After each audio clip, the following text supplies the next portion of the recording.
Hola, profe, buenas noches. Bien, gracias a Dios. ¿Y usted? Bien, bien, todo muy bien, muchas gracias. Voy a compartir y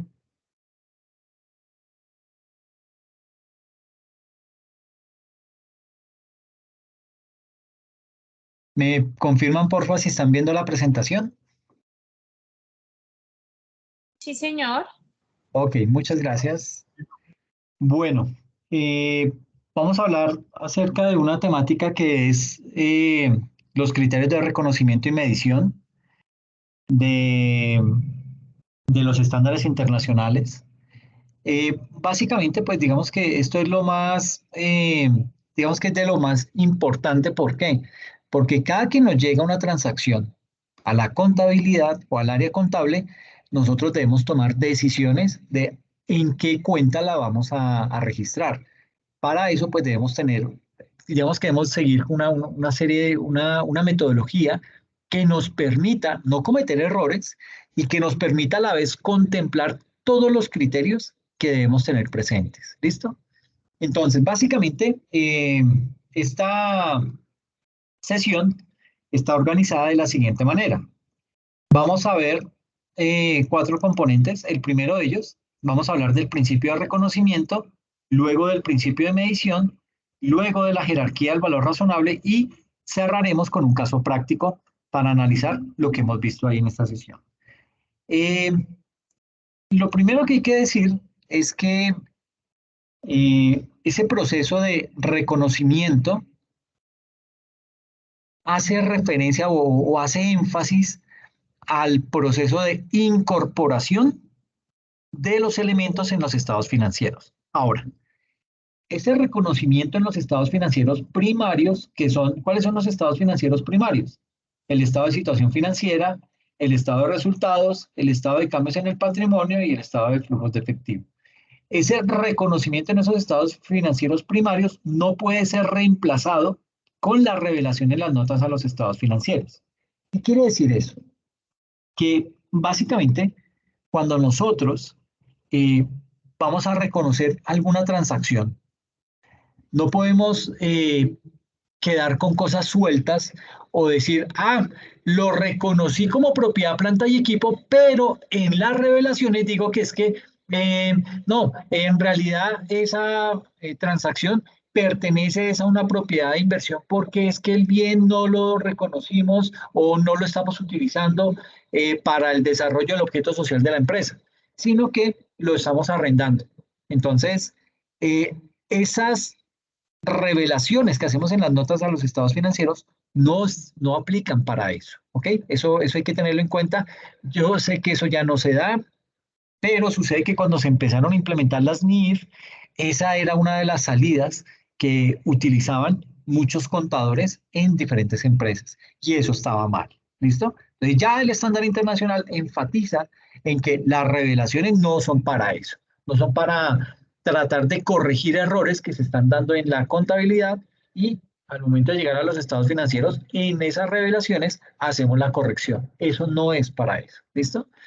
Eh, digamos que el reconocimiento de los elementos en la contabilidad exige el cumplimiento de una serie de características cualitativas que son fundamentales y que una vez hemos superado todas esas, el cumplimiento de esas características, eso nos va a garantizar la relevancia y la fidelidad de la información que estamos presentando en, en esos estados financieros. Así las cosas, entonces digamos que el reconocimiento, específicamente el principio de reconocimiento, digamos que la recomendación y la buena práctica que debemos tener, ¿cómo se dice? Apropiada en el área contable, básicamente está orientada a tener bien claro todos los conceptos y los requerimientos que dan las NIF para cada una de esas partidas que se quieren presentar en los estados financieros. Es decir, debemos conocer las definiciones. Es uno por lo general que hace en el área contable. A usted le llega una factura, ¿sí? De pronto de que compraron unas acciones. Usted dice, ok, esas acciones, ¿qué son? O sea, entonces usted comienza a preguntarse a sí mismo, bueno, ¿esto a dónde lo contabilizo? ¿A un instrumento financiero de largo plazo o un instrumento financiero de corto plazo? Vamos a esperarnos hasta, o sea, queremos tener injerencia en esa empresa, es decir, vamos a seguir comprando acciones de esa misma empresa, o esto es simplemente porque tuvimos un exceso de tesorería y lo invertimos en esas acciones, y lo que queremos es especular, es decir, esperar el momento propicio para salir al mercado, vender esas acciones al mejor precio del mercado y obtener una utilidad. ¿Cuál es el propósito de esa compra? Entonces, eso es lo primero que debemos preguntarnos. Y ahí empieza uno a indagar. Entonces se dirige al área de tesorería. Mira, ¿esto para qué lo compraron? ¿Por qué esas acciones? Ah, no, sí, mire, es que queremos hacer no sé qué, si se más. Ahí usted deduce cuál es el fin o cuál fue la finalidad con la cual compraron esas acciones. Entonces, mire que el propósito de algún tipo de transacción al interior de la empresa lo debemos conocer para sí mismo poder realizar esa transacción, para poder realizar la contabilización de esa transacción dentro de la parte contable en la organización. Para eso, nos dice la norma, dice, mire, acuda, si usted tiene dudas, acuda primero al marco conceptual. Entonces, usted dice, ok, me voy al marco conceptual y digo, esto es un instrumento financiero porque es que como empresa compramos acciones de Ecopetrol. Es usted, cuando usted mira Ecopetrol, usted dice, jamás de los jamases vamos a comprar Ecopetrol. Como empresa no vamos a comprar Ecopetrol nunca. ¿Sí? Eh, Segundo, ya podemos ir deduciendo que esas acciones que compramos en Ecopetrol es para especular con ellas, para mirar el momento adecuado para poderlas vender y obtener una utilidad. Eso es lo primero que vamos a, digamos que estamos deduciendo cuando recibimos la factura de ese corredor de bolsa. Eh, Luego de eso, podemos proceder y decir, ok, esto es un instrumento financiero. Las acciones son instrumentos financieros. Entonces, me voy al marco conceptual y leo qué es la definición de instrumento financiero. Ahí me va a dar la respuesta. Me va a decir, mire, los instrumentos financieros son esto y esto. Hay diferentes tipos de instrumentos financieros. Tenemos, y comienza a explicarle con total detenimiento qué es de instrumentos financieros. Una vez usted ya tiene el concepto claro que le dio el marco conceptual, usted como que queda con dudas y dice, bueno, ¿y esta vaina, pero a dónde lo llevo? ¿Sí? Entonces dice, ok, voy a leerme la NIF 7 que habla acerca de los instrumentos financieros porque nosotros somos una empresa del grupo 1. Entonces comienza usted a leerse todo el tema de la NIF y pues digamos que tuvo un poquito ya más de claridad, pero todavía tiene dudas. Entonces, uno lo que hace luego de eso es remitirse a la política contable. En la política contable le indica, ok, si compramos acciones de una empresa en la cual no queremos tener injerencia, sino que queremos especular, la contabilización de ese tipo de transacción se hace de esta y de esta manera. ¿Ok? Y ahí nos va indicando. Es decir, tenemos herramientas para poder llegar a tomar una buena decisión al momento de reconocer una transacción en nuestra contabilidad. Ese es, digamos que como el orden que deberíamos seguir. Para eso, entonces, el marco conceptual lo que hace es que nos muestra todas las definiciones o el mayor grupo de definiciones de esa terminología que se utiliza en contabilidad. Es como un glosario, ¿ok? Y aquí entonces nos surgen definiciones propias. Activo.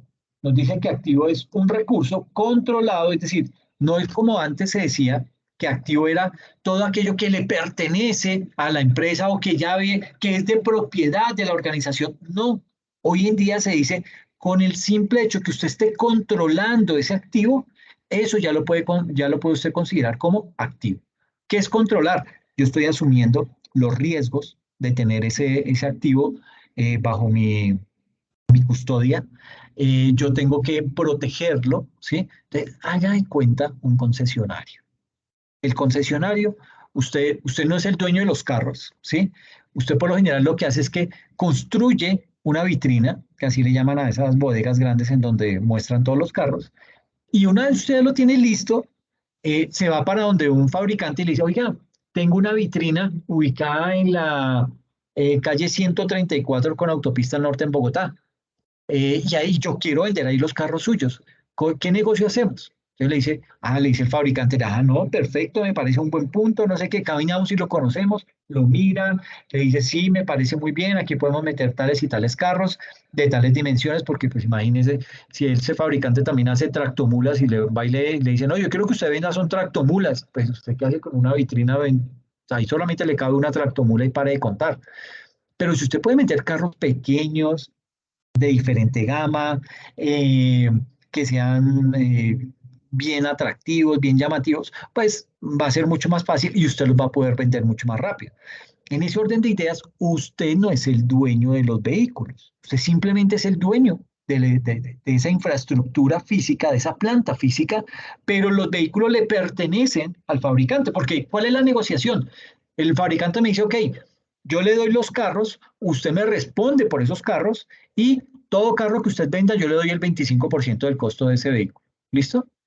Entonces, claro, perfecto, listo, me parece bien, no sé qué. Le dice, pero espere un momentico, yo no le voy a pagar arriendo, yo no le voy a pagar seguro ni vigilancia, eso es cuestión suya. Yo no voy a pagar empleados, ¿sí? Yo únicamente le doy los vehículos y usted se compromete a venderlos y de producto de esa venta usted me reconoce a mí el 75% y coge el 25% por derecho. ¿Está de acuerdo? Ok, listo. Esa es la negociación que hace. En ese caso, los vehículos no son míos, pero yo estoy asumiendo el control de esos vehículos.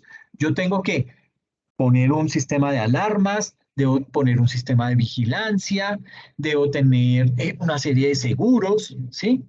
¿Para qué? Para que me protejan esos activos que a la larga no son míos, son de un tercero con el cual hice un contrato de, no, ya no me acuerdo cómo se llama ese contrato, en donde él me suministra los bienes y yo procedo a venderlos. Entonces yo estoy asumiendo todos los costos y gastos para poder proceder con esa venta.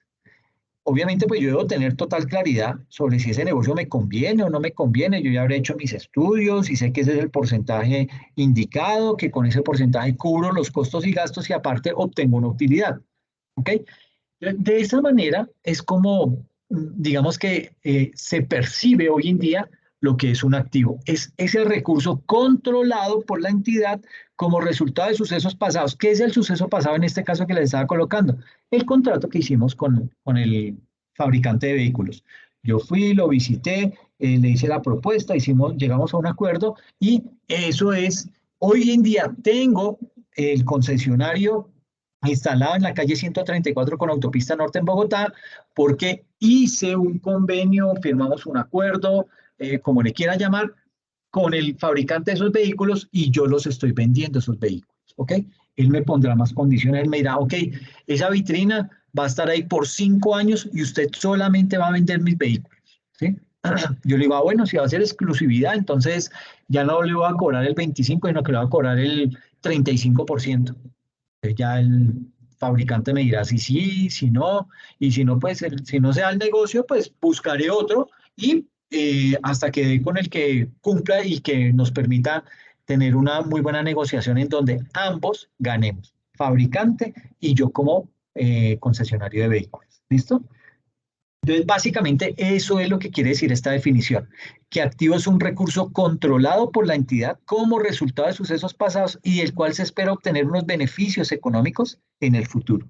Y la definición de pasivo va por la misma línea.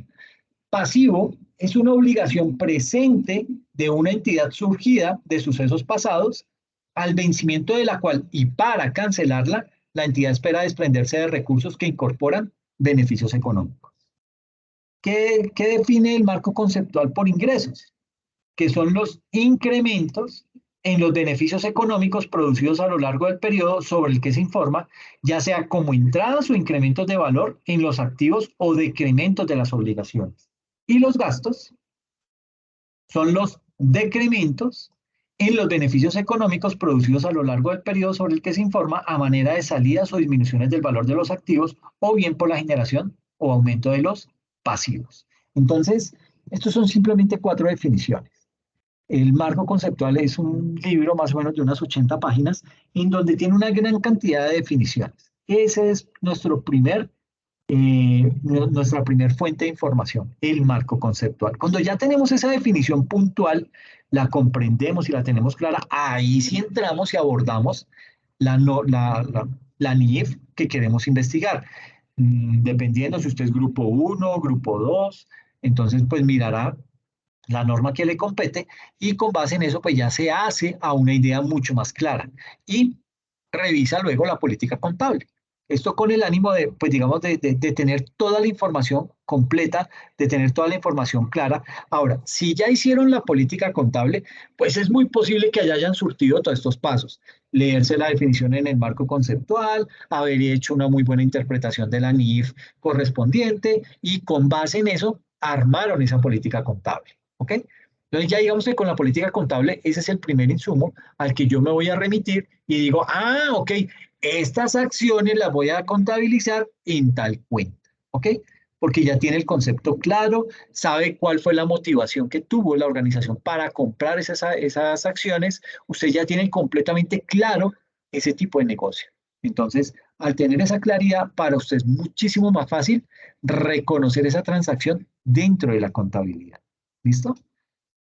¿Qué viene después? Digamos que tenemos aquí una especie de ejemplo.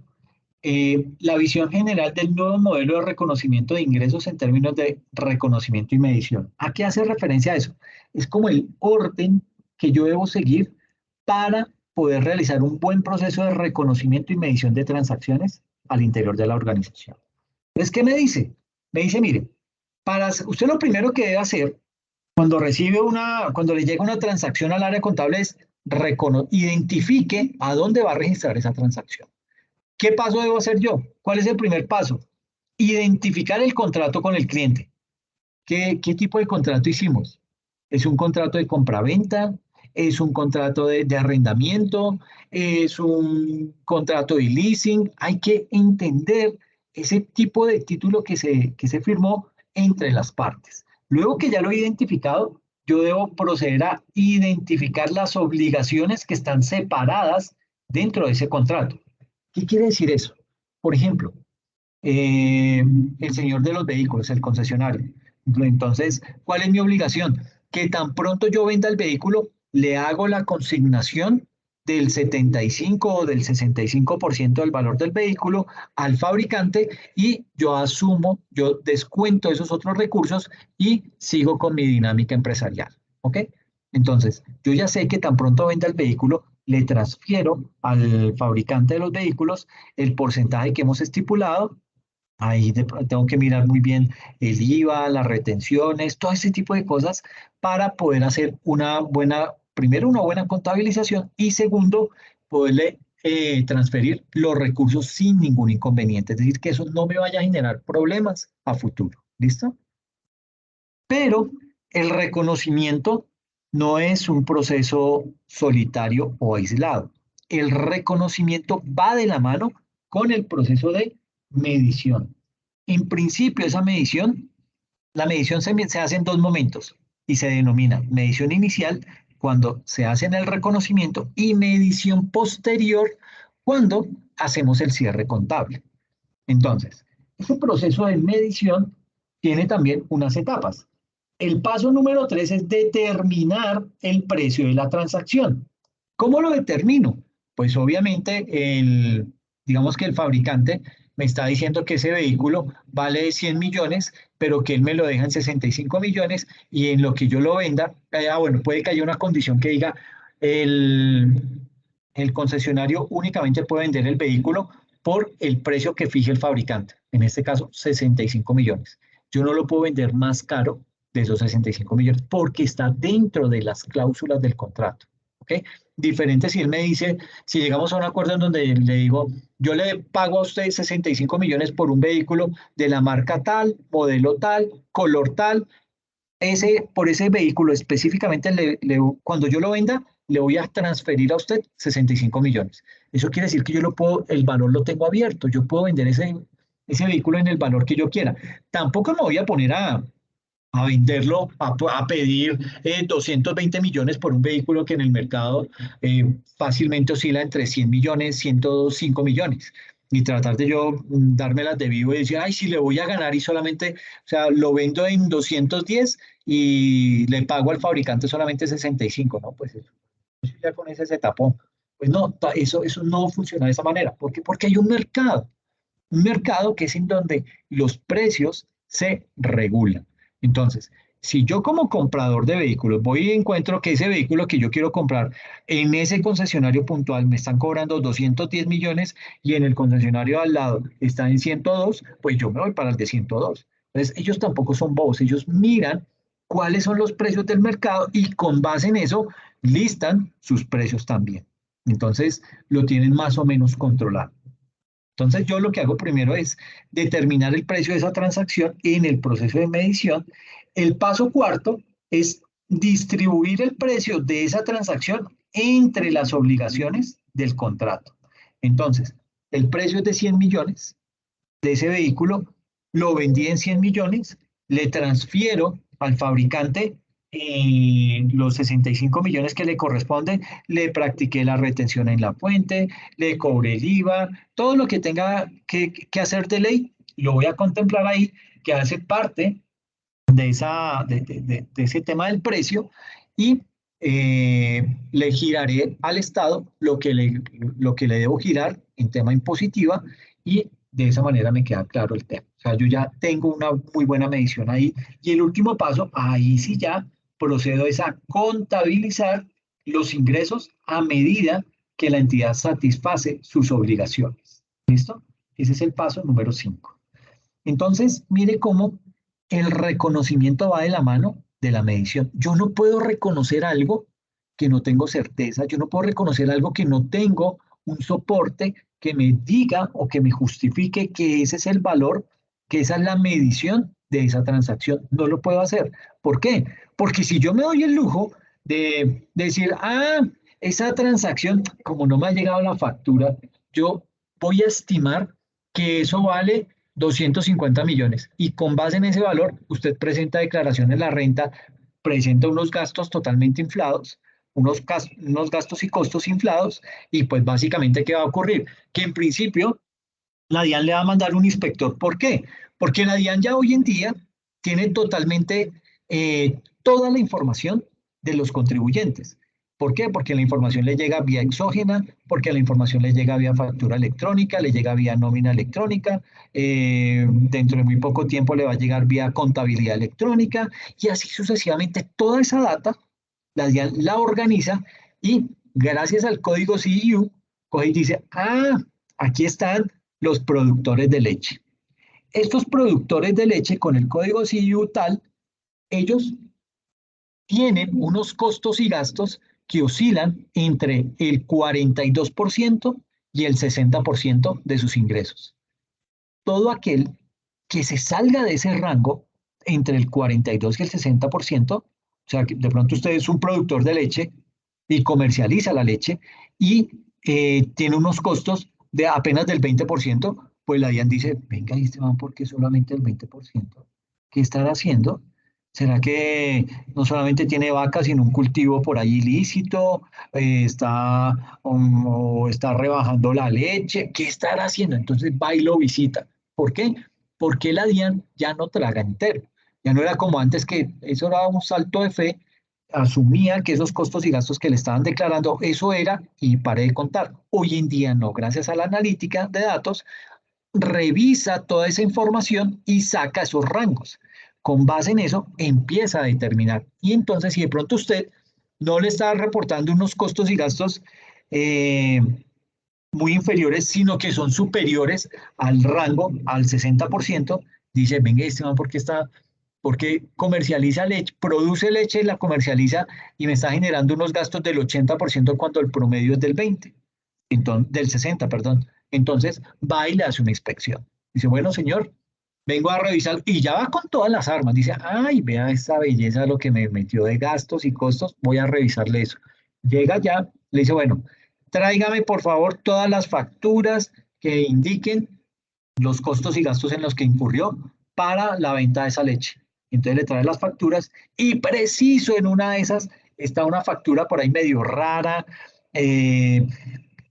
que de pronto no cumple con los requerimientos de ley, o de pronto usted hizo una estimación de unos costos y gastos que no ha podido determinar o que no ha podido liquidarle definitivamente, y usted simplemente asumió que esos costos y gastos eran de 250 millones, cuando realmente una transacción de ese orden está más o menos cuantificada en 100 millones. Entonces le dice, bueno, ¿de dónde 250? Ah, no, es que yo supuse o yo estimé que ese era el valor, pero todavía no tengo un soporte. Pues la DIAN que le dice, mi chatico lindo, la embarraste, lo que tienes que hacer es reducirme ese costo y gasto, yo no se lo voy a reconocer, usted me lo descuenta de la declaración de renta, vuelve y me presenta la declaración, paga la sanción y quedamos al día.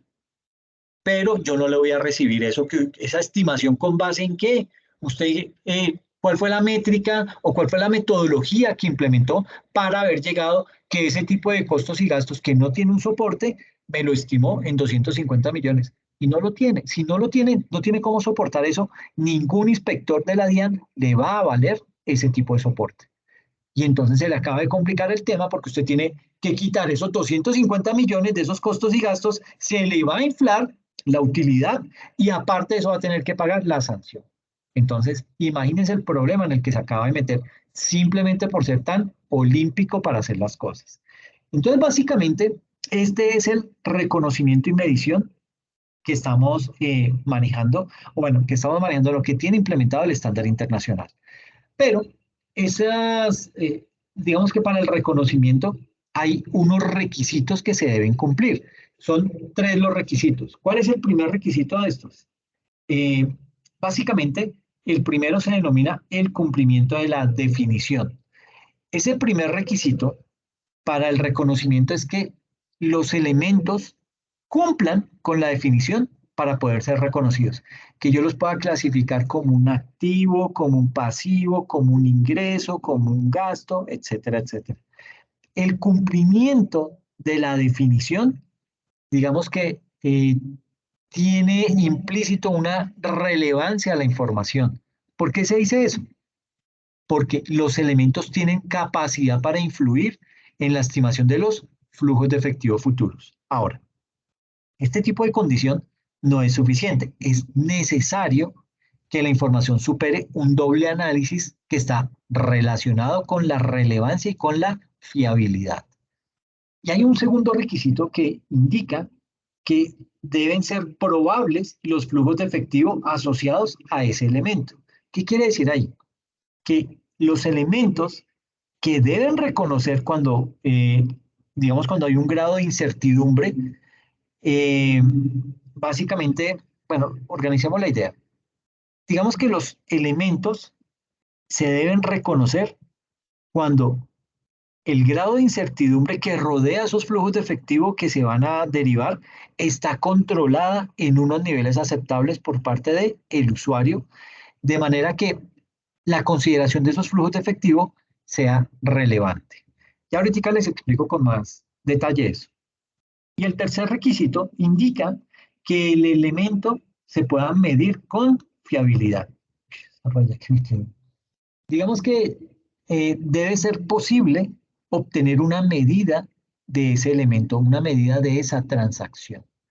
Esa medición no tiene por qué ser exacta. Digamos que la incertidumbre en contabilidad forma parte del proceso de formulación de estados financieros. Siempre va a haber un grado de incertidumbre en algún momento. O sea, tenemos que aprender a convivir con ella. ¿Cuál es el secreto? Que, que, esas, que la manera en la cual usted resuelva ese grado de incertidumbre lo tenga soportado con un estudio, con una metodología, con algo que indique que usted no se inventó eso así de la noche a la mañana, sino que fue fruto de un trabajo que realizaron al interior de la empresa, de un análisis, de una historia que habían encontrado, de alguna trayectoria anterior en donde ya había ocurrido un tema de esa categoría y pues ustedes lo tomaron como fuente y con base en eso, digamos que realizaron ese proceso de estimación de esa manera. Básicamente de estimación no, sino de incertidumbre. Eh, a la información se le exige que esa información esté libre de error. Y para evitar que esté libre de error, se recurre en algunas ocasiones a revelar información en las notas a los estados financieros sobre los procesos que se surtieron para realizar la medición, y en los casos más extremos, con un rango muy amplio de mediciones probables, es mucho más creíble revelar esas circunstancias dentro de las notas que reconocer un valor simplemente porque a mí se me ocurrió. ¿Ok? Entonces, digamos que hay una serie de casos con el propósito de poder determinar cuál es, digamos que poder hacer mucho más claro lo que estamos trabajando. Entonces, básicamente, lo que tengo acá es una serie de casos para que los veamos y podamos determinar cuál es el reconocimiento que vamos a hacer a esa transacción. Entonces, mire el siguiente caso. Una entidad con actividad inmobiliaria, es decir, una entidad que negocia propiedades con la intención de venderlas para obtener una ganancia a mediano plazo, ¿es correcto reconocer esas propiedades como propiedad, planta y equipo, o debemos reconocerlas como propiedad de inversión o como inventarios? ¿Qué se les ocurre que deberíamos hacer ahí con esas propiedades que vienen siendo?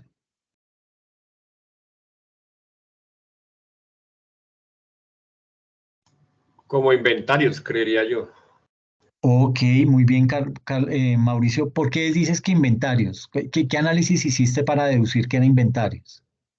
Pero digamos que la empresa se dedica a esa actividad inmobiliaria, entonces vende inmuebles, entonces eso hace parte como de su inventario, pues ya sería diferente a que fuera un inmueble de ellos o de la empresa, pero se dedicaran a otra actividad, diría yo, ¿no?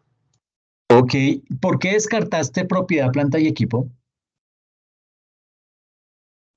Pues lo descarté porque planta y equipo hace más referencia como no a esa actividad económica de la empresa, diría yo. Digamos que una empresa como Coca-Cola tiene sus instalaciones, pero eso, digamos, sí sería planta y equipo, pero no digamos que no vende sus edificios.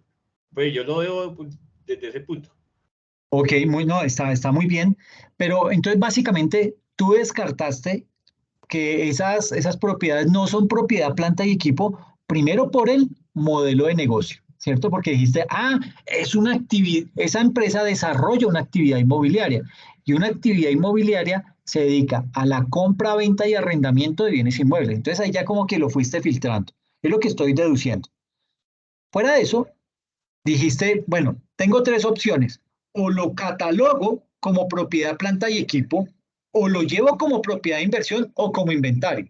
Entonces, uno empieza a decir, bueno, propiedad, planta y equipo.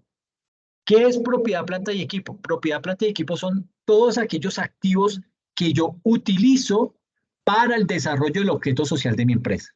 Eso es propiedad, planta y equipo. ¿Ok?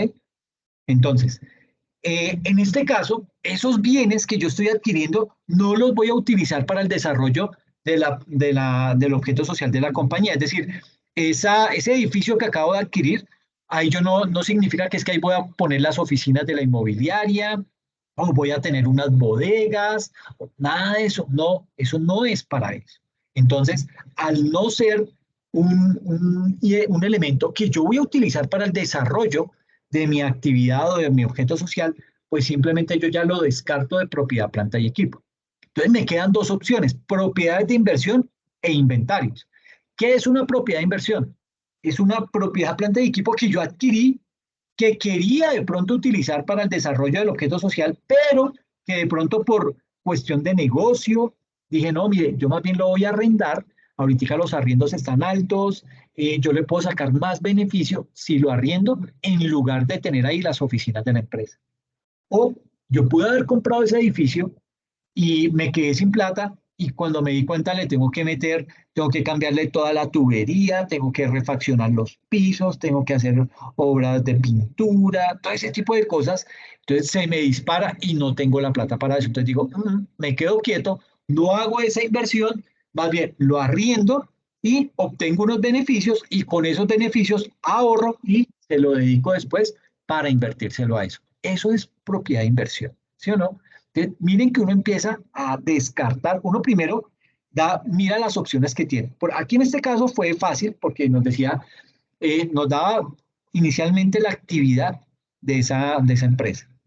Segundo, nos decía, bueno, ¿cómo lo vamos a reconocer? ¿Como propiedad, planta y equipo, como propiedad de inversión o como inventarios? Entonces, tenemos solamente 3 opciones, pero cuando no nos dan ninguna opción y no sabemos qué hay que hacer, pues digamos que ahí tenemos que empezar a preguntar, ir a la oficina que adquirió eso, de pronto hablar con el representante legal y decirle, oiga, ¿usted para qué compró eso?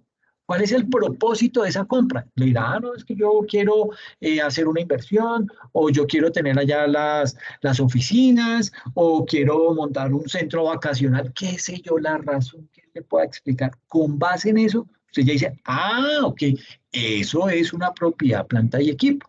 Entonces, mire el análisis que hizo Mauricio, que fue primero mirar el modelo de negocio, con base en ese modelo de negocio empezó a evaluar cada una de las 3 alternativas que tenía y llegó a la de inventarios. Y la respuesta es que esas propiedades que adquiere esa actividad, esa agencia inmobiliaria, esas propiedades comerciales forman parte del inventario de ese comerciante inmobiliario. Esos bienes son activos que se mantienen para la venta en el curso normal de sus operaciones. Y en este caso en particular, esas propiedades comerciales no son propiedades de inversión ni tampoco se pueden considerar como propiedades, planta y equipos de ese comerciante inmobiliario. Esa es la respuesta a este caso. Miremos otro. Nos dice, un hotel debe reconocerse como propiedad, planta y equipo o como una propiedad de inversión. Mire que aquí ya no nos da alternativas. Y digamos que es una pregunta, yo creo que un poco escueta. ¿Sí? ¿Un hotel debe reconocerse como propiedad, planta y equipo o como una propiedad de inversión? Bueno, ¿un hotel para quién?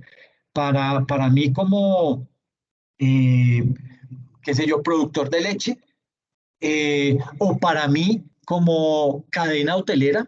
Entonces, dependiendo esa actividad, yo voy a tener que decir, lo voy a catalogar o lo voy a registrar dentro de mi contabilidad como propiedad, planta y equipo, como propiedad de inversión o como sea. En este caso puntual, digamos que hay que tener en cuenta varias cosas. Para este tipo de casos, el determinante clave es si el dueño de ese hotel actúa como operador de ese hotel, como manejador de ese hotel o como propietario. Por ejemplo, si la fuente principal del ingreso proviene de la ocupación diaria o semanal del hotel y el dueño proporciona servicios directamente a los huéspedes, es decir, el dueño se dedica al desarrollo de la actividad hotelera y tiene un hotel. Entonces, en ese caso, ese hotel es, ¿qué creen? Propiedad, planta y equipo. Perfecto, es propiedad, planta y equipo. ¿Por qué? Porque está desarrollando su objeto social dentro de esas instalaciones. Y la otra cuestión puede ser si la fuente principal del ingreso proviene de su alquiler, es decir, yo no me dedico al desarrollo de esa actividad hotelera, sino que yo compré ese hotel porque vi que lo estaban dando barato, porque por ahí van a mandar una supervía, por la razón que sea. Entonces yo vi esa oportunidad de negocio, adquirí ese hotel y lo estoy desarrendando. En ese caso, eso se convierte en una propiedad de inversión. Ya no es una propiedad planta de equipo, sino una propiedad de inversión. Entonces, mire que hay que tener en cuenta muchos aspectos para poder realizar el reconocimiento de una transacción en la organización. ¿Ok? Debo conocer el modelo de negocio, debo saber qué voy a hacer con ese bien, debo conocer la definición de si eso es una propiedad, planta y equipo, de si eso es un inventario, de si eso es un pasivo, lo que sea. Todo eso son ítems que yo debo empezar a contemplar para poder realizar un muy buen proceso de reconocimiento. Miremos otro ejemplo, ya con pasivos. Aquí se pone más chévere. Nos dice, el reconocimiento de pasivos, entonces como hemos mencionado, un pasivo es una obligación presente o es una obligación que hoy tengo, lo cual quiere decir que a la fecha de corte ya debía existir una obligación por parte de la entidad de desprenderse de recursos económicos. Por lo tanto, si a la fecha de corte una obligación no cumple la definición de pasivo, no se puede reconocer como tal. Entonces, partiendo de eso, miremos el siguiente caso. Nos dice, la empresa La Cumplida S.A. recibe el 5 de enero de 2017 una demanda por un accidente de tránsito sucedido el 1 de enero de 2017. ¿Será que puedo reconocer esta obligación en el año grabable de 2016?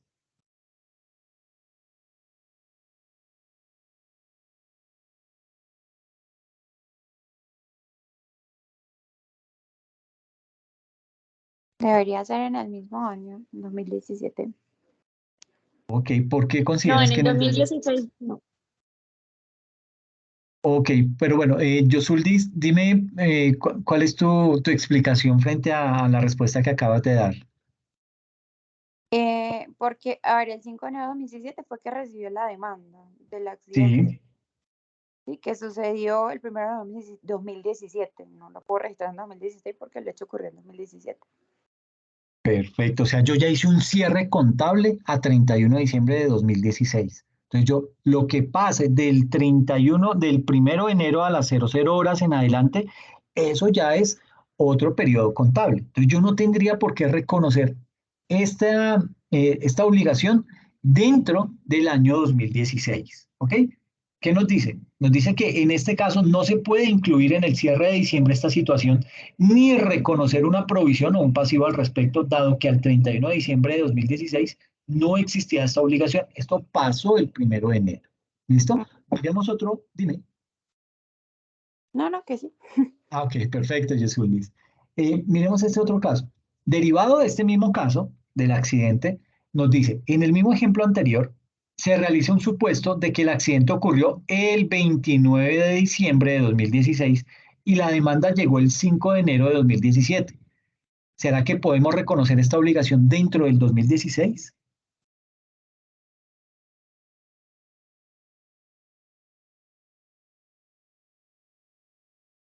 Pues no se puede reconocer hasta que no llegue la demanda, o sea, porque aquí lo que se reconocería es la demanda.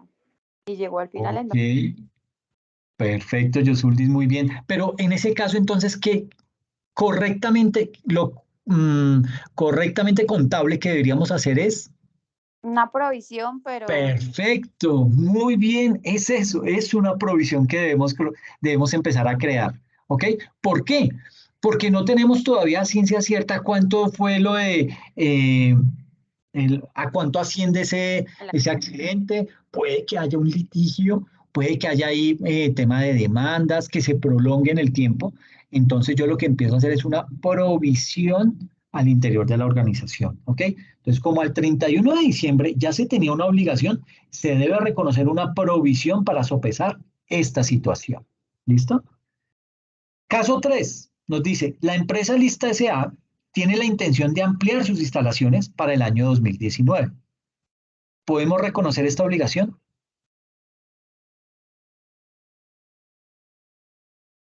no, porque no ha ocurrido nada. Ok, porque simplemente tenemos la intención, ¿ok? Con la intención no podemos hacer absolutamente nada, eso no se puede medir una intención. Entonces, dado que tener un deseo no implica tener una obligación presente, la empresa Lista S.A. no puede reconocer en su contabilidad un pasivo por este concepto, ya que no estaría revelando la realidad económica de la empresa, pues no existe un hecho que justifique dicho reconocimiento y los rubros no son adeudados a ninguna entidad o persona natural. No podemos hacer nada. Imagine, ¿usted con qué cara le responde a un inspector de la DIAN? Sí, es que teníamos la intención y lo contabilizamos en 50 millones, pero después no se pudo hacer. Entonces le va a decir, bueno, ¿y qué hizo entonces con los 50? Me los llevó como costos y gastos y no los desapareció a pesar de que no realizó la obra. Le va a decir, no, señor, eso usted no lo puede hacer. Entonces le va a decir que vuelva a hacer la declaración, que quite esos costos y gastos que inflaron, eso le va a derivar en una sanción y va a tener que ponerse al día con eso. ¿Ok? Miremos otro caso. Nos dice, la señora Sandra Hernández le pide a su contadora reconocer una provisión por reparación del techo el 29 de octubre de 2017 para efectuar dicha reparación el 15 de diciembre del mismo año. puesto que necesita tener su casa en óptimas condiciones para disfrutar con su familia las festividades decembrinas. Al momento de realizar el registro, la contadora solicita los documentos soportes de la obligación y esos no existen. ¿Puedo reconocer esa obligación? Yo creería que no, porque no hay un sustento. En la Exacto. documentación. Muy bien, Mauricio, muy bien. Están bien conectados al tema. Entonces, básicamente la justificación es que esos deseos o esos ánimos de ejecutar algo no son lo mismo que una obligación presente.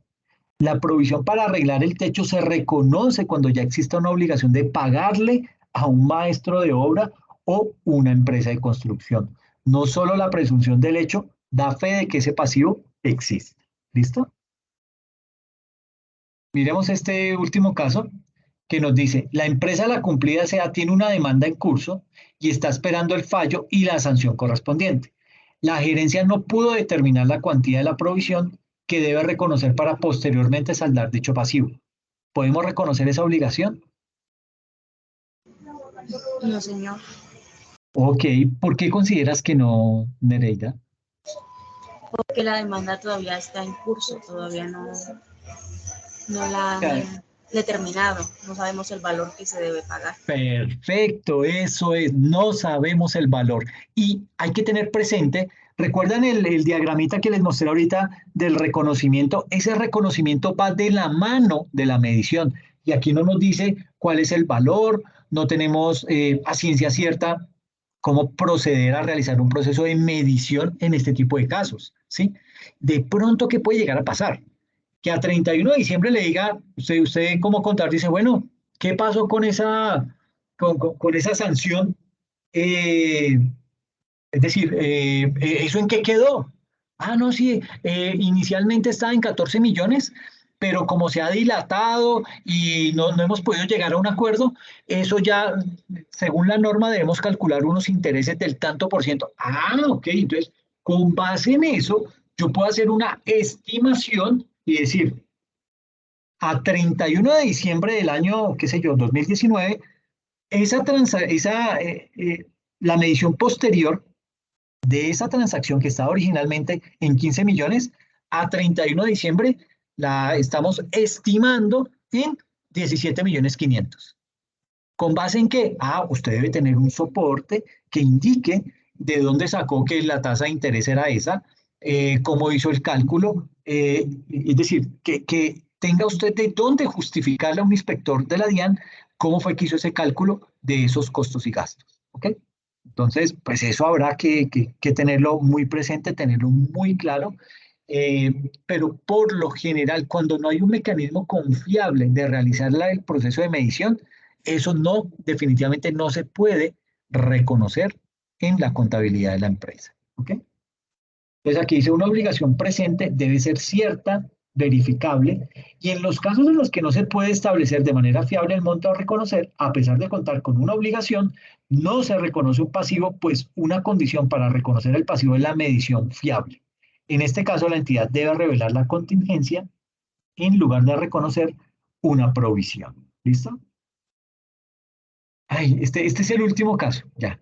Mire, un juez decide que la penalidad que debe cumplir la señora Marcela Rojas es pedir disculpas en público por haberse referido en malos términos al señor Lucio Medina. ¿Podemos reconocer esto como una obligación?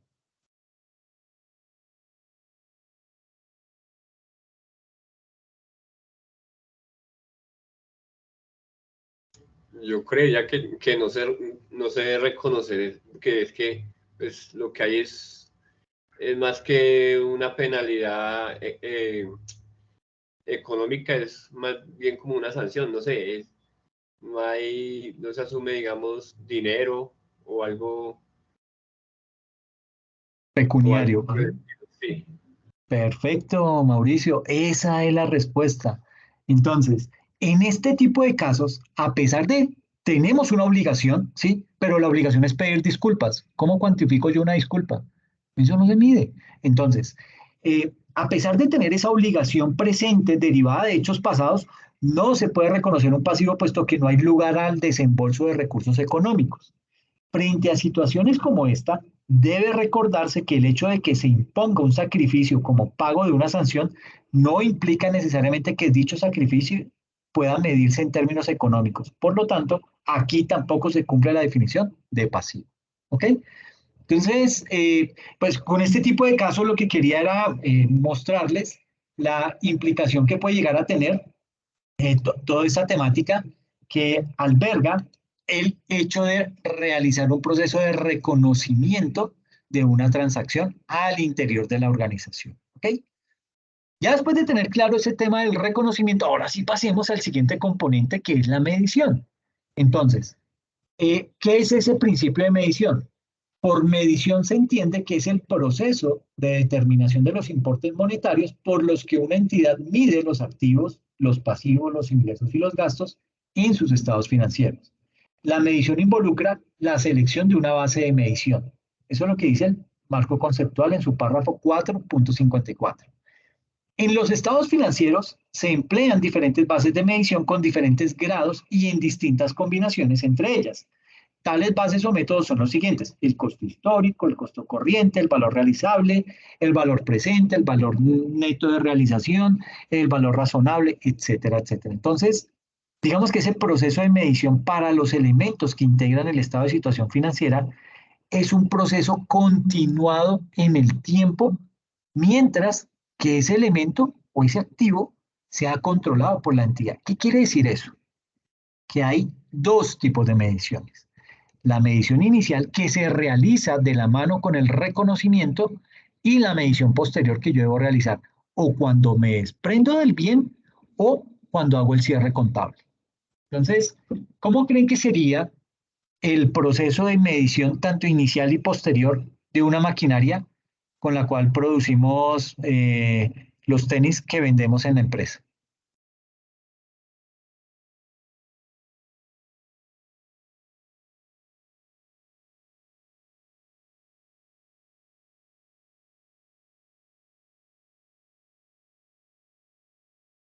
¿Cuál creen que sería la medición inicial de esa maquinaria? ¿Costo histórico? Sí, perfecto. Muy bien, costo histórico. ¿Por qué? Porque estamos teniendo en cuenta que no fue solamente el pago de la maquinaria, sino que nos tocó incurrir posiblemente en gastos de importación, en temas de diferencia en cambio, fletes, seguros, todo eso hace parte de un mayor valor de ese activo. A eso se conoce como costo histórico. Entonces, por decir algo, esa maquinaria en definitiva nos costó 100 millones. ¿Listo? Esa sería, entonces, reconocemos que es propiedad, planta y equipo porque es una maquinaria que vamos a utilizar para el desarrollo del objeto social. Hasta ahí vamos bien, ¿sí?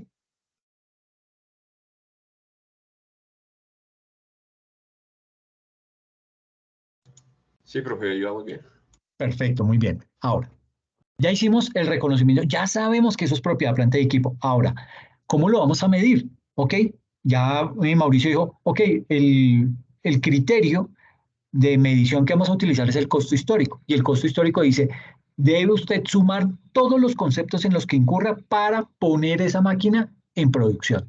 Entonces usted va a sumar los gastos de importación, los seguros, los fletes,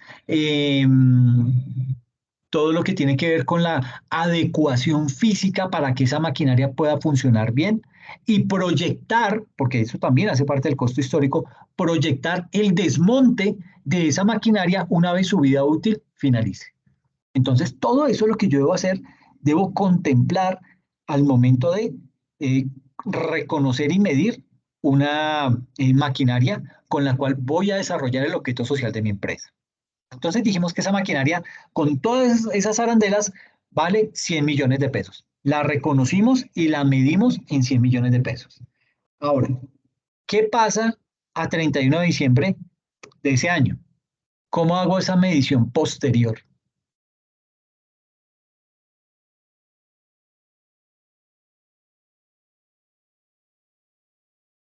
¿Sería valor presente? No, pero digamos que, ¿cuál es la característica de una maquinaria que estoy utilizando para el desarrollo de mi objeto social.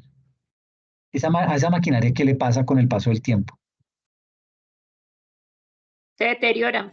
Perfecto, se deprecia. Entonces, esa maquinaria, exacto, esa maquinaria que yo inicialmente compré en 100 millones, a 31 de diciembre no vale 100 millones. ¿Por qué? Porque ya tuvo un desgaste, ¿ok? Entonces, ahí entra a jugar el método de depreciación que yo vaya a utilizar. Y ahí nos metemos en otro tema, en otras arandelas, por ejemplo, el método de depreciación de línea recta posiblemente no es el más chévere, es el más común, pero la pandemia nos enseñó que ese método de depreciación es perfectamente malo cuando hay pandemia. ¿Por qué? Porque el método de depreciación de línea recta me indica que yo debo seguir depreciando esa maquinaria, en el ejemplo que estamos viendo, yo debo seguir depreciando esa maquinaria, úsela o no la use. Eso es método de depreciación de línea recta. Pero en cambio, si yo digo, no, yo voy a depreciar, como esa maquinaria la voy a poner a producir tenis, entonces voy a utilizar el método de depreciación de unidades producidas. Ah, perfecto. Ahí usted, si la máquina la tiene que apagar, no la deprecia. ¿Cuál fue el problema en época de pandemia? Que, imagínense, una economía apagada, las empresas solamente pagando costos fijos, no tenían ningún tipo de ingreso y aparte la depreciación le venía generando un mayor gasto, pues eso que estaba llevando a que las empresas no podían cumplir su hipótesis de negocio en marcha.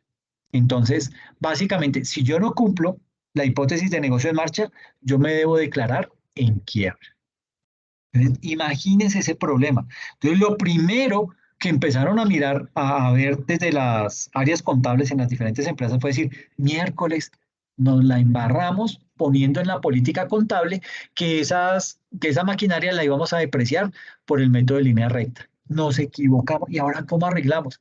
Pues obviamente usted puede entrar y cambiar una política contable siempre y cuando el cambio de esa política contable esté motivado porque va a dar una información mucho más fidedigna para los inversionistas. De lo contrario, no la puede hacer. Usted no puede cambiar una política contable simplemente porque, ay, es que me está aumentando las pérdidas, entonces la voy a cambiar para que deje de generarme pérdidas. Eso no lo permite el estándar internacional. Entonces, hay que empezar a mirar. Por eso siempre les he dicho que lo más importante al momento de crear una política contable es tener perfectamente claro el modelo de negocio, a qué me voy a dedicar y cuáles son los mecanismos o cuáles son las opciones que yo tengo para poder, en el caso, por ejemplo, de la depreciación, qué tipos de depreciación existen y poder saber cuál es el que más se me puede acoplar al modelo de negocio. De manera tal que si se llega a presentar otra pandemia, que si se llega a presentar alguna otra situación que haya que apagar la economía del país, eso no me vaya a generar un mayor problema al interior de la organización. Todo ese tipo de cosas las debemos tener en cuenta. Entonces, eso con ese tema de la medición inicial y la medición posterior. Es decir, yo debo realizar al momento del reconocimiento la medición inicial. Y tal y como nos decía Mauricio, utilizamos el criterio de costo histórico y ahí metimos todas las arandelas en las que incurrimos para la compra y puesta en marcha de esa maquinaria. Y eso nos sumó 100 millones. A 31 de diciembre de ese año, digamos que eso lo compramos el 1 de enero del año 2022, a 31 de diciembre del 2022, esa maquinaria de 100 millones la estamos depreciando a 10 años, entonces la estamos depreciando básicamente en 10 millones anuales. Entonces, a 31 de diciembre esa maquinaria ya no vale 100, sino que vale 90 millones. Y usted me dirá, ¿y el valor residual? Pues yo le voy a decir, ese valor residual no cumple ninguna función, no lo deberíamos estar contemplando, eso ni siquiera lo recomienda el mismo estándar internacional. Fue algo que nos inventamos los contadores en el momento o al momento de implementar el estándar internacional, pero eso lo único que hace es aumentarnos la utilidad y por ende pagar más impuestos. ¿Qué es el valor residual? Se supone que yo, y aquí le estoy hablando tema de planeación tributaria, pero perdónenme por meterme en este tema, pero básicamente cuando yo tengo una maquinaria y la voy a depreciar, se supone que yo debo calcular un valor residual porque ese valor residual es el valor que yo estimo voy a vender esa maquinaria una vez finalice su vida útil. Por ejemplo, yo digo, la depreciación de la maquinaria va a ser el valor residual, no la depreciación, el valor residual de esta maquinaria puntual es del 20%. Y la maquinaria me costó 100 millones. Quiere decir que yo esa maquinaria, cuando se acaben los 10 años de haberle dado palo a esa máquina, la voy a vender en máximo 20 millones de pesos. ¿Ok? Eso es lo que significa el valor residual. Y entonces, ¿qué me dice la norma tributaria? Me dice, como usted va a vender esa maquinaria al final de la vida útil de ella, entonces usted me va a depreciar y me va a descontar ese 20%. Y ya no me va a dar un valor de depreciación de 10 millones al año, sino que fácilmente me va a dar un valor de depreciación de 8 millones. Estoy perdiendo 2 millones de depreciación y eso hasta está elevando mi utilidad en 2 millones y sobre esos 2 millones más de utilidad yo voy a tener que pagar la tasa nominal de renta. Entonces, mire que eso me afecta. Por eso, ese valor residual no debería contemplarse en ningún momento en la depreciación. ¿Qué es lo que pasa? ¿Cuál es el problema? Y lo que le da herramientas a la DIAN para que diga, ¿y el valor residual qué lo hizo? Porque usted no me contempló el valor residual. Porque esa es la respuesta que le da un inspector de la DIAN. Entonces, ¿qué pasa? Usted le dice, mire, utilicé el método de depreciación de línea recta para depreciar esta maquinaria que me costó 100 millones y la depreciación es de 10 millones anuales. Y dice, no señor, no es de 10 millones. ¿Dónde está el valor residual? Usted usted tiene que vender esa maquinaria después de que finalice la vida útil. Entonces, usted fácil y hábilmente le dice, no, le devuelvo le dice, señor inspector, no señor, no aplica eso, porque yo no me dedico a vender maquinaria. Yo no me dedico a vender maquinaria usada, no me dedico a vender computadores viejos, no me dedico a vender carros destartalados. Eso no es mi modelo de negocio. Mi modelo de negocio es fabricar tenis. Y eso es a lo que yo me dedico. Y me dice, sí, ¿con qué esas tenemos? Muéstreme el certificado de existencia y representación legal. Entonces usted va y lo trae. Y sucede que cuando a mí, por lo menos me enseñaron eso, me decían, Alecito lindo, cuando usted vaya a crear una empresa, papito, métale a ese objeto social que va a desarrollar, métale absolutamente todo lo que se le ocurra. ¿Para qué? Para que usted pueda hacer todo tipo de negocio en cualquier momento de la vida de esa empresa. Entonces, ¿qué hacíamos nosotros? Nos decían, ¿qué es una empresa? Bueno, ¿cuál es el modelo de negocio? No, vamos a vender tenis, vamos a fabricar y comercializar tenis para hombre. Perfecto. Entonces, objeto social de la empresa, la producción y venta, producción y comercialización de tenis para hombre en tela o en lona, en lo que fuera. Y aparte de eso vamos a dedicarnos a comprar y vender casas, vamos a alquilar fincas, vamos a vender terrenos, vamos a comprar ganado y le metíamos una cantidad de cosas a ese objeto social y eso obviamente quedaba todo registrado en el certificado de cámara y representación legal. Entonces, ¿qué pasa? Que cuando el inspector me llama y me dice, tráigame el certificado y ahí encuentra que dice que yo vendo maquinaria, me va a decir, pero mire, usted me dice que no vende máquinas viejas y mire que ahí en el certificado de existencia y representación legal dice que usted va a vender maquinaria.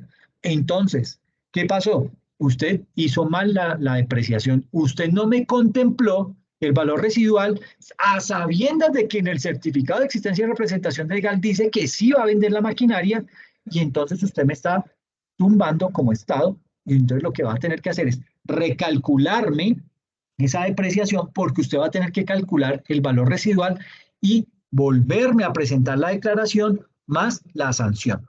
Entonces usted se le infló la utilidad, va a tener que pagar más impuesto y fuera de eso la sanción correspondiente. Entonces imagínese el problema tan grande en el que nos metemos solamente por darnos las de chistosos y tratar de meter dentro de un objeto social cosas que no tienen ni pies ni cabeza y que nunca vamos a desarrollar. ¿Ok? Entonces, estos son casos que hasta ahora con el tema del estándar internacional salen a relucir porque nunca antes eso pasaba. Hoy en día ya la DIAN, digamos que tiene más herramientas y de ese tipo de cosas se pega para sancionar. Entonces, todo esto simplemente era para decirles que hay dos momentos en los que uno debe realizar la medición. Al momento del reconocimiento y al momento de la venta o del cierre contable. ¿Ok?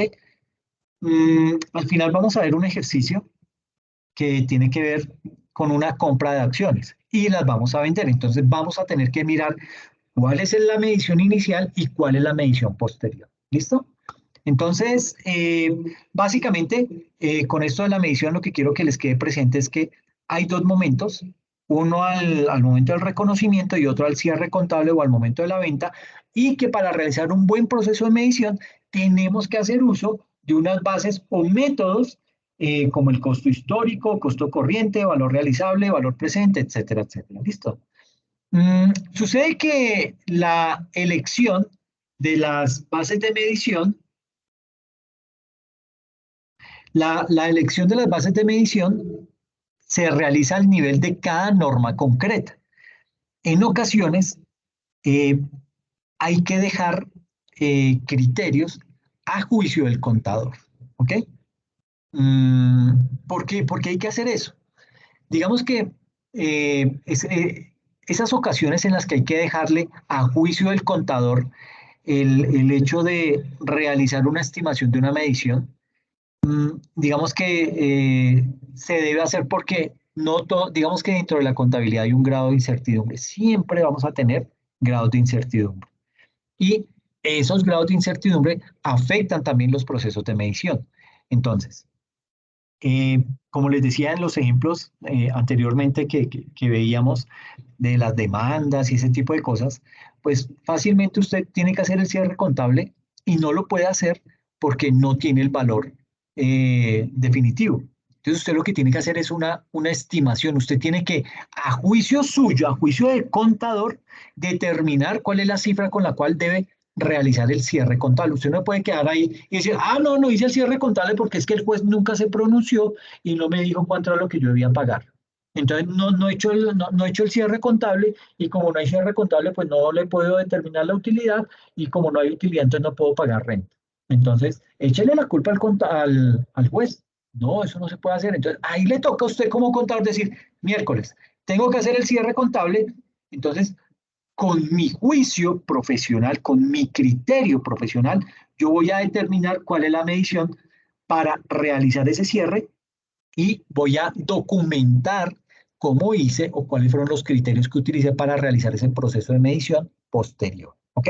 Lo importante de todos estos procesos es la medición, es la documentación que usted deja para, digamos que poder revisar o constatar que en efecto hizo un proceso metodológico, hizo un proceso apoyado en fórmulas estadísticas, en fórmulas matemáticas, en medidas de regresión, lo que sea que haya tenido que utilizar, lo deja documentado y justifica de dónde salió ese valor.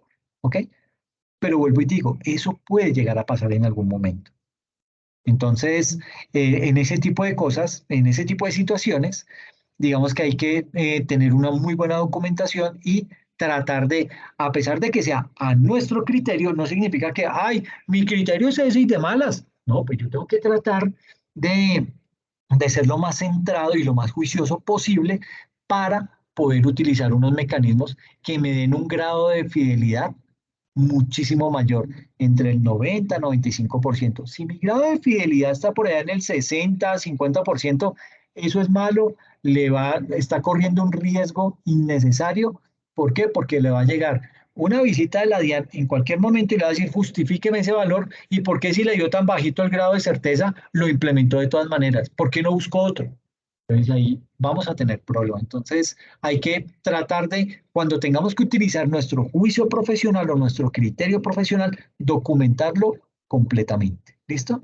Entonces, esas decisiones sobre las bases de medición corresponden normalmente a la entidad que emite estas normas internacionales. En algunas ocasiones, el emisor de esas normas exige analizar las circunstancias que rodean a la explotación del activo o a la forma de cancelación de ese pasivo para que ese contador pueda elegir correctamente la base de medición. ¿Qué es lo que pasa? Imagínese un paquete de bonos del Estado, unos bonos que están cotizados en un mercado de valores. Esos bonos son adquiridos con la intención de obtener una utilidad al momento en que suba su precio. ¿Ok? Entonces, yo estoy monitoreando diariamente la bolsa de valores y digo, miércoles, subió el precio, salgan y vendan esos bonos. Salen, los venden y obtenemos una mayor utilidad. A eso se le llama especulación. Entonces, esos bonos, ese paquete de bonos, los compramos con esa intención de obtener una utilidad en el mejor momento de venta. Entonces, básicamente, el criterio de medición que mejor permite estimar esos flujos de efectivo al cierre del ejercicio es el valor corriente. De eso hablamos después. Pero digamos que en este momento el mejor criterio que se ajusta para realizar un buen proceso de medición posterior es el valor corriente. Ahora, contrario a eso, si esos mismos bonos los compramos, pero en un modelo de negocio sustentado en cobrar los intereses y el capital al vencimiento de ese título, el criterio de medición que más se ajusta para ese tipo de inversiones es el costo amortizado. ¿Por qué? Porque con ese costo amortizado yo voy a realizar exactamente el proceso de medición posterior con total exactitud. Entonces, ¿qué pasa acá? Básicamente esta gráfica lo que me muestra es lo siguiente. Este es el grado, el eje a mano izquierda me muestra el grado de discreción para el preparador de la información, es decir, el contador, y me está diciendo, miren, esa medición que vamos a tener que realizar es una medición alternativa. No tenemos las fuentes, no tenemos el soporte, pero tenemos que hacer el cierre contable. Entonces, le dicen al contador, utilice una medición alternativa para que usted pueda determinar un valor y con ese valor pueda realizar el cierre contable. Entonces, tenemos una medición alternativa y esa medición alternativa nos arroja dos caminos. El primer camino nos dice, podemos realizar una decisión a nivel de norma. Es decir, yo me puedo soportar en la norma, voy y consulto y digo, ok, la metodología que debo utilizar es la siguiente. Cuando la decisión es a nivel de norma, eso es fabuloso. ¿Por qué? Porque usted se ampara en la norma. ¿Okay? No, eso decía la norma. Y ahí el inspector tributario no le puede decir absolutamente nada porque usted se apoyó en la norma. Cuando la decisión es a nivel de norma, ¿qué pasa? Esa decisión a nivel de norma se realizó con una evaluación concreta realizada, valga la redundancia, por parte del contador en ese caso que estamos analizando. ¿Ok? Y esa decisión, cuando está soportada en norma, goza de un grado alto de fidelidad y digamos que ese grado de fidelidad se mide, por ejemplo, empleó el valor razonable en activos biológicos, salvo que no se pueda determinar. Digamos que cuando yo tomo una decisión como preparador de la información o como contador de la organización, tomo una decisión respaldada en norma, el grado de fidelidad de esa decisión es muchísimo más alto, es muchísimo más confiable y tiene un grado de relevancia muchísimo mayor. Por ejemplo, evaluar el modelo de negocio de los activos financieros, lo que estábamos viendo ahorita con los bonos, que es totalmente diferente realizar un proceso de medición para unos bonos que yo voy a especular con ellos, diferente al criterio que voy a utilizar de medición cuando yo cuando yo adquiero unos bonos y los voy a tener hasta el vencimiento de ellos. Entonces, son dos grados diferentes de realizar la medición posterior. Este es el escenario chévere, pero me da una segunda alternativa. Esa segunda alternativa es básicamente la que implica la decisión discrecional del preparador. Cuando yo como contador debo tomar la decisión, básicamente aquí me dice que la falta de fidelidad de la medida puede eliminar una de las alternativas. Por ejemplo, el modelo de valor razonable en propiedades de inversión. Yo lo que tengo que hacer es tratar de, si bien es cierto, en algún momento vamos a tener que utilizar nuestro criterio profesional o nuestro juicio profesional, también es cierto que no podemos hacer eso a la topa tolondra. Tenemos que mirar y buscar cuál es el mejor criterio que podemos utilizar para poder realizar una medición que esté bien cargada de grado de fidelidad y bien cargada de grado de relevancia para minimizar los riesgos o que de pronto venga un inspector tributario y me diga, ay, tan lindo, que ese criterio de dónde lo sacó. Y usted, no, pues yo supuse o yo me lo imaginé. Cero, ahí fácilmente le van a clavar su sanción. Y hoy en día, revisor fiscal, contador y representante legal son deudores solidarios en sanciones en una empresa. Es decir, la empresa, si quiere, dice, yo no voy a pagar esa sanción me la pagan ustedes tres pelagatos que no saben cómo liquidar y me metieron en este problema. Ustedes son responsables de eso, ustedes lo pagan y la ley lo respalda. Entonces, imagínense hasta dónde podemos llegar con eso. Entonces, la conclusión de esta gráfica es, vamos en algún momento a tener que utilizar nuestro criterio profesional. No lo haga la topa tolondra. Ese criterio profesional tiene que estar respaldado en la mayoría de las ocasiones en la norma. Si no existe una norma, si no existe algo que le dé a usted herramientas para poder tomar ese criterio, para poder tener un juicio profesional mucho más acertado, pues trate de mirar situaciones en el pasado, situaciones similares que pasaron en otras empresas, trate de indagar lo que más pueda para utilizar esos criterios como respaldo, documente bien esa decisión que está tomando para que en el momento en que llegue esa visita que le va a llegar, tenga usted cómo justificar ese tipo de situaciones. ¿Ok?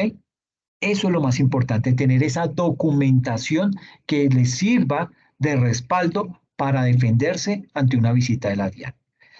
Es feo tener que mirar a la DIAN con ojos de enemigo, con ojos de, este está buscando cómo fregarme, pero es que eso es lo que busca la DIAN realmente. Busca cómo hacer que los contribuyentes paguen el mayor valor posible de tributación. ¿Ok?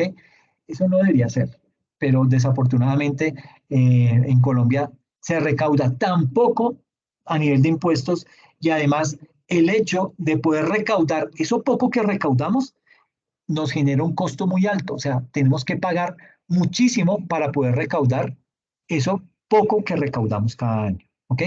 ¿Por qué digo que tenemos que pagar muchísimo? Los costos de inversión que está realizando la DIAN en temas de infraestructura tecnológica, en tema de contratación de nuevo personal, porque desafortunadamente la DIAN más o menos ahorita se le va a pensionar el 20-25% de la planta de personal que tiene y ese 20-25% lo va a tener que reemplazar, por eso hay convocatorias, por eso ya hay un proceso andando de concursos para ocupar plazas en la DIAN, porque lo que se necesita es que haya ese empalme entre los que están próximos a salir con los que están llegando para que le den ese bagaje, los capaciten de una buena manera y pueda seguir funcionando la DIAN sin ningún tropiezo. Entonces, el hecho de recaudar lo poco que recaudamos implica que para poder recaudar eso tenemos que incurrir en un costo muy alto desde la DIAN. ¿Ok? Entonces, no estamos siendo eficientes, básicamente lo que quiero decir. No somos eficientes al momento de recaudar los impuestos en Colombia. Listo. Entonces, básicamente, ¿sí quedó claro este tema del juicio profesional?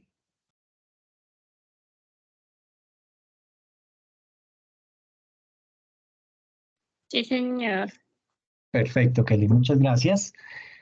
Entonces, básicamente,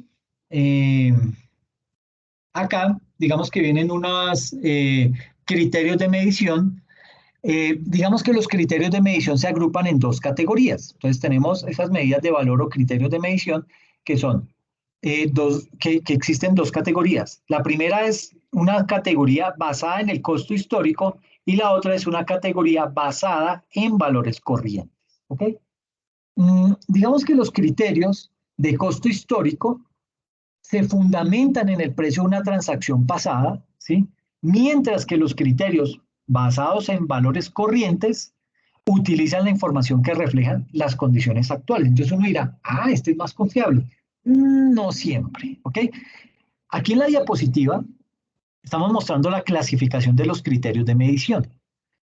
Sucede que el marco conceptual, en este caso, ha sido superado por la normativa, es decir, por las NIF, que se han emitido con posterioridad a la emisión de ese marco conceptual.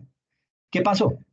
Que la proliferación o la cantidad de criterios o de uso de valores corrientes llevó a que el IASB emitiera la NIF número 13, que habla específicamente sobre el valor razonable.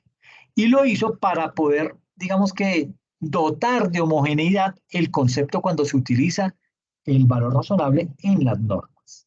Entonces, básicamente aquí lo que nos dice es, los criterios de medición tienen dos categorías, las medidas basadas en el costo histórico y las medidas basadas en valores corrientes. Las medidas basadas en el costo histórico se soportan obviamente en el costo histórico, ¿ok?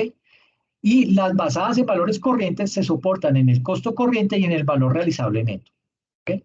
¿Qué pasa? Que en la mitad de estos dos, de las medidas basadas en el costo histórico y en las medidas basadas en valores corrientes, nace el valor presente. Ese valor presente me sirve para poder determinar, para poder realizar procesos de medición inicial. ¿Okay? Eso lo vemos más adelante cuando lleguemos a tema de ¿cómo se llama? Propiedad, planta y equipo. Por ahora, tengámoslo ahí presente, ese valor presente, y ese valor presente puede llegar a terminar convirtiéndose en un costo amortizado. ¿Ok? Básicamente, de ese valor presente se generaron normas como la NIC 36 y la NIF 13. Y esas NIF 13 lo que hicieron fue darle creación o darle soporte a lo que es el valor razonable. Y ese valor razonable es básicamente una medida que se desprende del valor presente, pero que también se desprende de esa categoría de las medidas, de los criterios de medición basados en valores corrientes, y este valor razonable surge como un valor razonable y confiable. ¿Por qué? Porque se hace con base en estimaciones del mercado. ¿Ok? Entonces, por eso, digamos que es el origen de ese valor razonable, no solamente el origen que le da la normatividad, sino que aparte nace de ese desprendimiento del valor presente y de ese criterio de las medidas basadas en valores corrientes. Y también tenemos ahí el valor en uso, que son unas estimaciones específicas que crea una organización. Pero esto lo vamos a ver en más detalle en la medida en que vamos avanzando en los otros contenidos. ¿Listo? Básicamente, y como para cerrar con este gráfico, podemos indicar que esas medidas basadas en el costo histórico, perdón, esas medidas basadas en el costo histórico reflejan el precio de la transacción del momento en el cual se controló el recurso o se empezó a utilizar ese activo en la organización. ¿Ok? Y cuando se entregan activos no monetarios, el costo histórico, ¿qué viene siendo? El valor razonable de ese elemento que fue entregado. Ese modelo de costo histórico también refleja el consumo de los recursos. Y este criterio de medidas basadas en valores corrientes, digamos que las medidas a valor corriente que están recogidas en el marco conceptual son el costo corriente, o también se conoce en alguna literatura como el costo de reposición, y el valor realizable neto. Ese costo corriente, digamos que es una medida que ha sido definida como un valor de mercado de entrada con un significado equivalente a un costo de reposición, y digamos que este valor, este costo corriente, digamos que no ha tenido una muy buena acogida en la normativa, ¿sí? No es como el más chévere de utilizar. Pero eso fue lo que dio paso, digamos que el hecho de no utilizar tanto el costo corriente fue lo que potenció la implementación del valor razonable. Que ese valor razonable, como les digo, es una estimación del mercado. ¿Por qué? Porque es un valor que nace del mercado, de lo que ofrecen y de lo que demandan los consumidores. Entonces, digamos que es como el motivo que dio origen a ese valor razonable. ¿Listo? Básicamente, esto digamos que aquí hay la NIF 13 nos indica cuáles son los pasos o las secuencias que debemos seguir para efectuar la medición a valor razonable. Y nos muestra ahí una serie de pasos. El primero de ellos es el que se conoce como el activo o pasivo concreto, que es objeto de medición. Entonces, por ejemplo, la maquinaria que compramos. Esa maquinaria tenemos que realizarle un proceso de medición. Entonces, lo primero que nos dice es, ok, identifique ese bien. Entonces, ese activo o ese pasivo que es objeto de la medición puede ser un elemento individual o puede ser un conjunto, dependiendo de cuál sea la unidad de cuenta para el tema del reconocimiento y que esté previsto en la norma. Entonces, ¿qué quiero decir con eso? Usted puede tener una maquinaria, ese es un bien individual. Una maquinaria que por su tamaño, por su valor, por lo que va a desempeñar dentro de la empresa, amerita tener la contabilización de ese bien de manera individual. Pero, por ejemplo, en una universidad, usted va a tener que comprar pupitres y esos pupitres usted va a decir, uy, no, que me voy a poner a registrar cada uno de esos pupitres. Imaginen que compramos 3.000 pupitres y cada pupitre lo voy a registrar en la contabilidad para realizarle el proceso de depreciación, medición inicial, medición posterior. Se envejece usted haciendo eso. Entonces, ahí lo que se dice es, ok, esos bienes que tienen las mismas características, que tienen el mismo precio, que todo es igual, pues agrúpelos. Y lo que hace es que los mide en conjunto, le hace la medición inicial en conjunto, le hace la medición posterior en conjunto, lo deprecia en conjunto, en fin, todo lo está haciendo en conjunto. ¿Por qué? Porque gozan de las mismas características, del mismo precio, etcétera, etcétera. Entonces es mucho más fácil manejarlo de esa manera. Luego de eso, de que hemos hecho esa labor, el segundo paso es la premisa de valoración en el caso de activos no financieros. ¿Qué quiere decir eso? Que la premisa de valoración solo es aplicable a los activos no financieros. Es decir, los instrumentos financieros tienen establecidos contractualmente los flujos de efectivo que van a generar. Cuando usted va y compra cuando invierte en un CDT, en ese CDT usted de entrada está pactando la tasa de interés. ¿Ok? Entonces, ya digamos que usted en el momento inicial, usted ya sabe cuánto es lo que va a invertir, cuánto es lo que le van a pagar por esa inversión y cuánto es lo que va a recibir al final o al vencimiento de ese título. Entonces, ya lo puede identificar. Esa premisa de valoración se hace en el caso de activos no financieros, porque los activos financieros ya traen esa premisa de valoración intrínseca. Desde el momento mismo en que usted los adquiere, sabe cuál es el monto que va a recibir al final. Luego se habla acerca de lo que es el mercado principal. Digamos que la medición a valor razonable debe considerar el mercado en el cual se negocia el elemento. ¿Qué pasa? Que no para todo hay mercado. Por ejemplo, usted necesita un bien un microscopio con unas características. ¿Qué microscopio? Un telescopio. Usted necesita un telescopio con unas características totalmente particulares. Y en Colombia no hay un mercado para eso. Colombia pues el telescopio, pues imagine, ¿quién lo vende? No, pues nadie, acá no se utiliza eso. Entonces usted tiene que salir a un mercado internacional para tratar de determinar que ese precio o que ese valor por el cual va a comprar ese telescopio es un valor de mercado y es un valor justo, es un valor razonable. Entonces, ¿qué pasa? Que usted sale al mercado internacional y dice, bueno, en Estados Unidos lo venden y más o menos el mercado que hay allá es un mercado confiable y allá ese telescopio vale $50.000, ¿ok? Pero va e indaga en otro mercado, qué sé yo, por ejemplo en el mercado chino, y dice, miércoles, allá encontré que ese mismo telescopio que encontré en Estados Unidos a $50.000, un telescopio de las mismas características oscila entre los $15.000 y los $30.000. Yo qué digo, ¿cuál es el mercado más confiable entre esos dos? ¿El norteamericano o el chino? Entonces usted comienza ahí a sacar premisas y así, uy, no, pero yo lo compro en China, sé que me va a durar menos, pero pero es que no tengo toda la plata, ¿sí? Entonces, ese es un buen análisis. Usted dice, bueno, por temas económicos, pues me voy por el chino, ¿sí?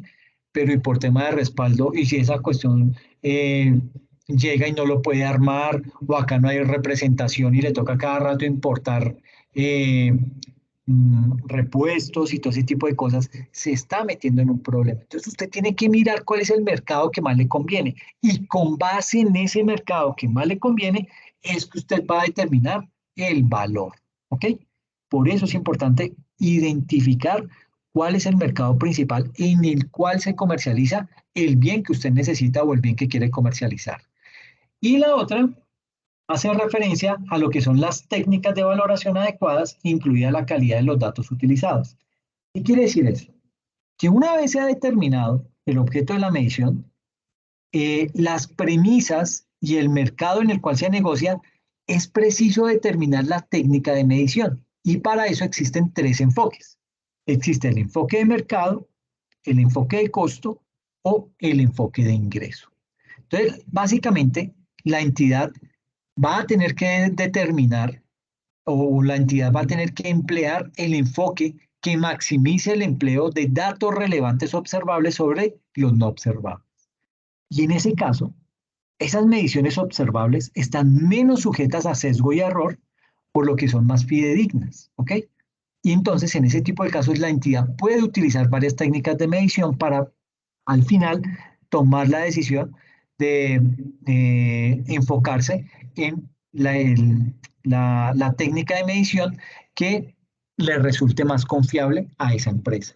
Esto es básicamente, esto es muy teórico, esto no lo va a volver a ver nunca jamás, ¿sí? Esto que estamos viendo aquí, el valor razonable. Básicamente, la conclusión a la cual se llega con el valor razonable es que el valor razonable es el valor más confiable porque es el valor que dictamina el mercado. Esa es la conclusión. Pero básicamente lo que trato de mostrarles acá es ese origen del valor razonable, por qué es tan importante y por qué es el más confiable y fidedigno a lo largo de las transacciones contables. ¿Ok? Digamos, yo creo que dejemos aquí por hoy. Ha sido mucha carreta. La próxima sesión finalizamos con estos casitos, un poquito más de valor razonable y vemos el caso práctico para que lo podamos analizar con total confianza y con total tranquilidad. Y nos metemos con lo que es inventarios, ¿ok? No sé si tienen alguna inquietud, alguna duda. Sé que esta parte final estuvo muy ladrilluda, pero era básicamente, como les digo, para que supieran de dónde surgió ese valor razonable y por qué resulta ser tan importante para el estándar internacional. No sé si hay alguna inquietud, alguna duda al respecto.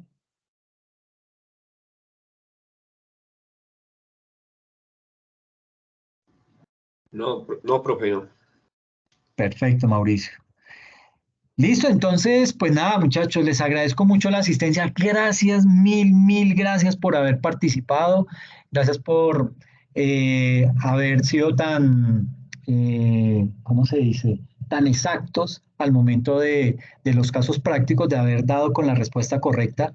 Los felicito. Y pues nada, la invitación es para que sigan de la misma manera, que sigan con el mismo entusiasmo participando, porque de aquí en adelante necesito eso de parte de ustedes, ¿ok? No importa si son respuestas buenas o son respuestas malas. Las malas nos ayudan a tener más clara la visión, la visión del concepto que queremos transmitir. Entonces, es invitarlos a eso. Les agradezco muchísimo, descansen y nos vemos dentro de 8 días, ¿ok? Cuídense mucho. Gracias, profe. Buenas noches. Bueno, Hernán, muchas gracias. Cuídate bien. Gracias, profe. Pues dime. Que gracias, profe. Perdón, no te entendí. Discúlpame. Muchas gracias, Kelly. Cuídate mucho.